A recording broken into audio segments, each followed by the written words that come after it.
அருள்மிகு மீனாட்சி சுந்தரேஸ்வரர் கோயில் வழிபாட்டு முறையில் அம்மன் சன்னதி வழியாக செல்வதே மரபாகும்.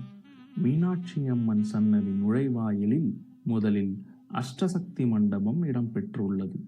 இம்மண்டபத்தில் சக்தியின் 8 வடிவங்களான கௌமாரி, ரௌத்ரி, வைஷ்ணவி, மகாலட்சுமி, யஞரூபிணி, ஷியாமலா, மகேஸ்வரி மற்றும் மனோன்மணி எனும் அஷ்டசக்தியின் 8 சிற்பங்களும் முறையே வலமிருந்த இடமாக இரு வரிசைகளில் அமைந்துள்ளன. இச்சிற்பங்கள் பார்ப்பதற்கு ஒரே மாதிரி. இப்போது நாம் இருப்பது மீனாட்சி நாயக்கர் மண்டபத்தில். இம்மண்டபம் அஷ்டசக்தி மண்டபத்திற்கு அடுத்துள்ளது. இது 1708ஆம் ஆண்டு மீனாட்சி நாயக்கரால் கட்டப்பட்டது. முத்துப்பிள்ளை மண்டபம். இது 1600